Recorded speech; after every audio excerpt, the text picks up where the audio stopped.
आपके अपने YouTube channel exam fast में स्वागत है। मैं संदीप सर।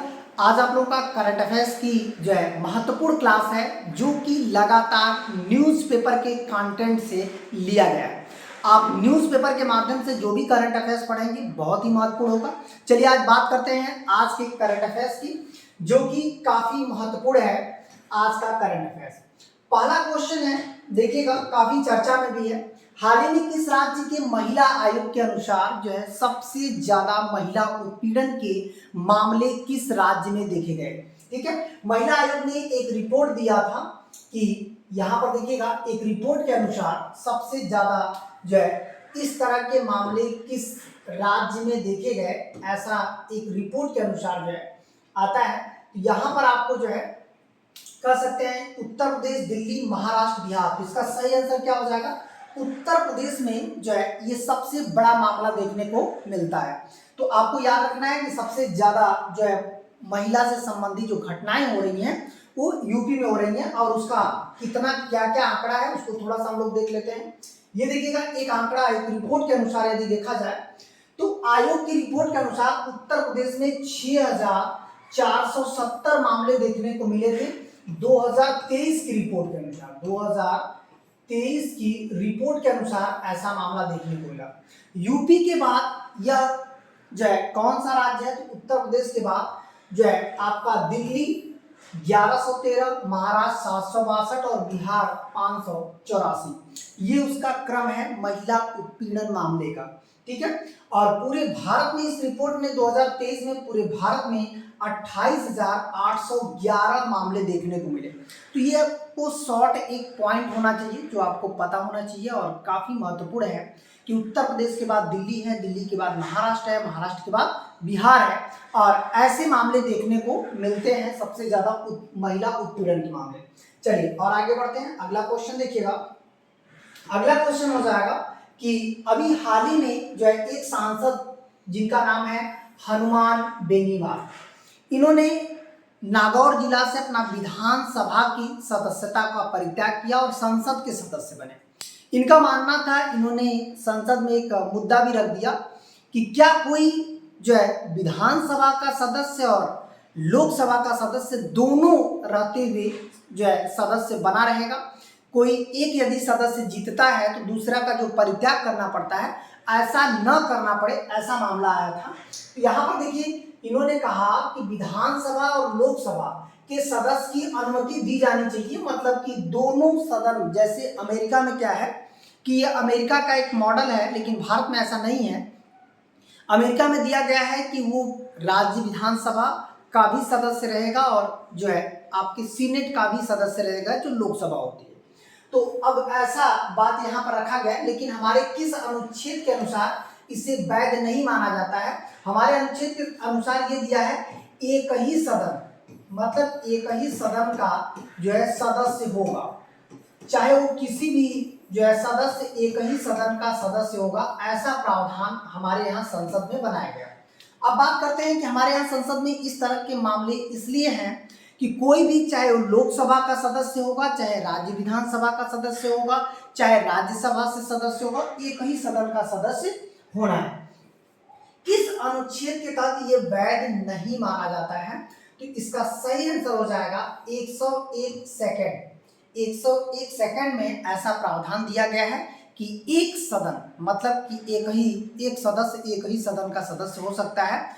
एक सदस्य जो है एक से अधिक सदन का सदस्य नहीं हो सकता। ये मामला आया था हनुमान बेनीवाल का मामला, बहुत इंपॉर्टेंट है, ये संविधान से है, ऐसा क्वेश्चन एग्जाम में पूछा जा सकता है। इसको आप लोग वेरी इंपॉर्टेंट रखिएगा क्योंकि बड़े लेवल की एग्जाम में इसे क्वेश्चन बनाए जा सकते हैं। तो चलिए और आगे बढ़ते हैं।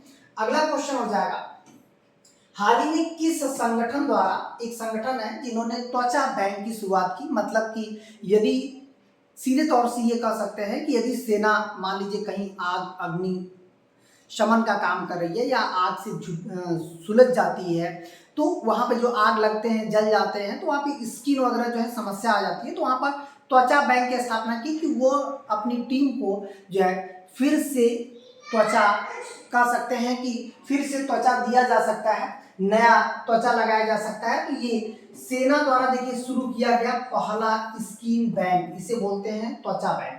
ठीक है, तो ये क्या हो जाएगा, ये किसके द्वारा किया गया है, भारतीय सेना द्वारा। इसका सही आंसर हो जाएगा भारतीय सेना द्वारा इस तरह का किया गया है। अब क्लियर हो गया। चलिए और आगे बढ़ते हैं। अगला क्वेश्चन हो जाएगा, देखिए सत्य यदि देखा जाए, यहां पर देखिएगा, यहां पर यदि पॉइंट देखा जाए तो ये देखिएगा, ये हो जाएगा आपका सत्यमंगलम।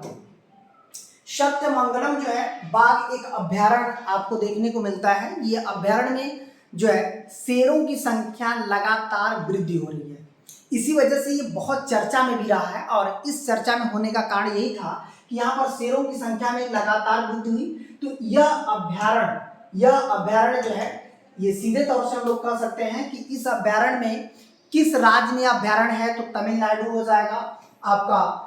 सीधे तौर से तमिलनाडु है कि ये देखिए तमिलनाडु, कर्नाटक, आंध्र प्रदेश, ये किस राज्य में है, तो यहाँ पर देखिएगा इसी को हम कहते हैं welcome to Sathyamangalam tiger reserve. ठीक है, ये टाइगर रिजर्व है और ये कहाँ पे है, तमिलनाडु में। बहुत ही महत्वपूर्ण है, जो कि यहाँ पर तमिलनाडु में, यहाँ पर इसकी संख्या बहुत तेजी से बढ़ रही है, इसकी वजह से ये काफी चर्चा में है। तो अभ्यारण्य या तो ए भी लगा कर दे देगा, ये वेरी इंपॉर्टेंट, आप इसको लगिएगा। ठीक है, इंपॉर्टेंट क्वेश्चन में रखिएगा, बहुत ही महत्वपूर्ण है। ठीक है, चलिए और आगे बढ़ते हैं। ये तमिलनाडु का है। अगला देखिएगा, यहाँ पर हो जाएगा, हाल ही में जो है राष्ट्रीय राजमार्गों को हरा भरा करने के लिए किस देश की एक तकनीकी हम लोगों ने जो है लिया है, जिसके माध्यम से राष्ट्रीय राजमार्ग हरा भरा हो जाएंगे, ध्वनि प्रदूषण कम हो जाएगा, धूल कण जो उड़ रहे हैं वो भी कम हो जाएंगे। तो ये किस देश से ऐसी तकनीकी ली जाएगी जिससे देखिए इस तरह का प्रावधान है, लगभग 10 गुना वृद्धि हो जाएगी। तो ये जापान की तकनीकी है। जापान की क्या तकनीकी है उसको थोड़ा सा हम लोग समझ सकते हैं विस्तृत में। यहाँ पर देखिएगा, इसको समझने के लिए यहाँ पर हम लोग पॉइंट को देखते हैं। यहाँ पर है जापान में वृक्षारोपण। वृक्षारोपण जो है उसका नाम है मियावाकी। मियावाकी जो है पद्धति से, ये मियावाकी है, मियावाकी पद्धति के नाम से जाना जाता है। और इस पद्धति में पेड़ 10 गुना तेजी से वृद्धि करते हैं, जो ध्वनि और धूल को, कण को, दोनों को अवशोषित करते हैं। ये बातें देखिए इसके अंतर्गत आती है। मियावाकी पद्धति जापान में वृक्षारोपण की एक पद्धति है जो बहुत तेजी से डेवलप हुई। वहां पर वन को बहुत आसानी से जो है डेवलप किया गया। वही पद्धति भारतीय जो है राजमार्गों के लिए अब शुरू हो गई है, जिसके तहत राजमार्गों को भी हम लोग क्या करेंगे, हरा भरा कर देंगे। ये देखिए इन्वायरमेंट से क्वेश्चन है ना, थोड़ा इन्वायरमेंट से जो क्वेश्चन रहता है वो भी इंपॉर्टेंट रहता है, थोड़ा सा इस पर ध्यान दीजिएगा। ठीक है, इसको भी आप अपने कलेक्शन में इंपॉर्टेंट ही रखिएगा। चलिए अब बात करते हैं कि यहाँ पर दे रहा है हाल ही में किस प्रवासियों में, जैसे प्रवासी जो होते हैं जो किसी एक राज्य से दूसरे राज्य में चले जाते हैं, तो ये देखिए वो राजकीय प्रवासी कहलाते हैं। इसमें भारत का सबसे महंगा शहर कौन सा है, यदि हम लोग प्रवासियों में देखा जाए तो यहाँ पर पूछ रहा है सबसे महंगा शहर। लोग वहां जाकर अधिक संख्या में रह रहे हैं और वहां पर जो है महंगाई दिनों पर दिन बहुत तेजी से बढ़ती जा रही है। ये कौन सा शहर है, मुंबई है, चेन्नई है, दिल्ली है, बंगलुरु है। तो इसका सही आंसर क्या हो जाएगा, मुंबई है, जो प्रवासियों के लिए बहुत तेजी से जो है महंगा होता जा रहा है। पहले पर सबसे महंगा आपका प्रवासियों के लिए मुंबई है और सेकंड पे कौन है, दिल्ली है, थर्ड पे कौन है, बंगलुरु है, फोर्थ पर चेन्नई। तो यहाँ पर पहले पर मुंबई चला गया है। तो ये आप देख सकते हैं गेटवे ऑफ इंडिया है, उसके बगल में ताज होटल है। ये भारत का सबसे महंगा जो है माना जा रहा है मुंबई शहर। ठीक है, लोगों को रहने के लिए, लोगों को जो है वहां पर जो रोजगार वगैरह करते हैं। अब बात करते हैं कि हाल ही में आरबीआई ने किस सहकारी बैंक के लाइसेंस को रद्द कर दिया है। आरबीआई ने एक सहकारी बैंक के लाइसेंस को रद्द किया, वो कौन सा सहकारी बैंक है। अब ये इसमें इंपॉर्टेंट की बात है, जिनको उत्तर प्रदेश आयोग में एग्जाम देना है, मतलब आप चाहे आरओ दीजिए, उसके लिए ये वेरी इंपॉर्टेंट होगा। और उसके लिए वेरी इंपॉर्टेंट होगा जिनको यूपी में एग्जाम देना है, क्योंकि ये करंट अफेयर्स यूपी स्पेशल है। यहाँ पर यूपी का ही एक बैंक है जहां पर आप देख रहे हैं कि ये अपना लाइसेंस यहाँ पर रद्द कर दिया गया है। उसमें कहां पर है, तो ये लखनऊ सहकारी बैंक है, गोरखपुर है, कानपुर है या पूर्वांचल। तो इसका सही आंसर हो जाएगा पूर्वांचल सहकारी बैंक। ये गाजीपुर में है।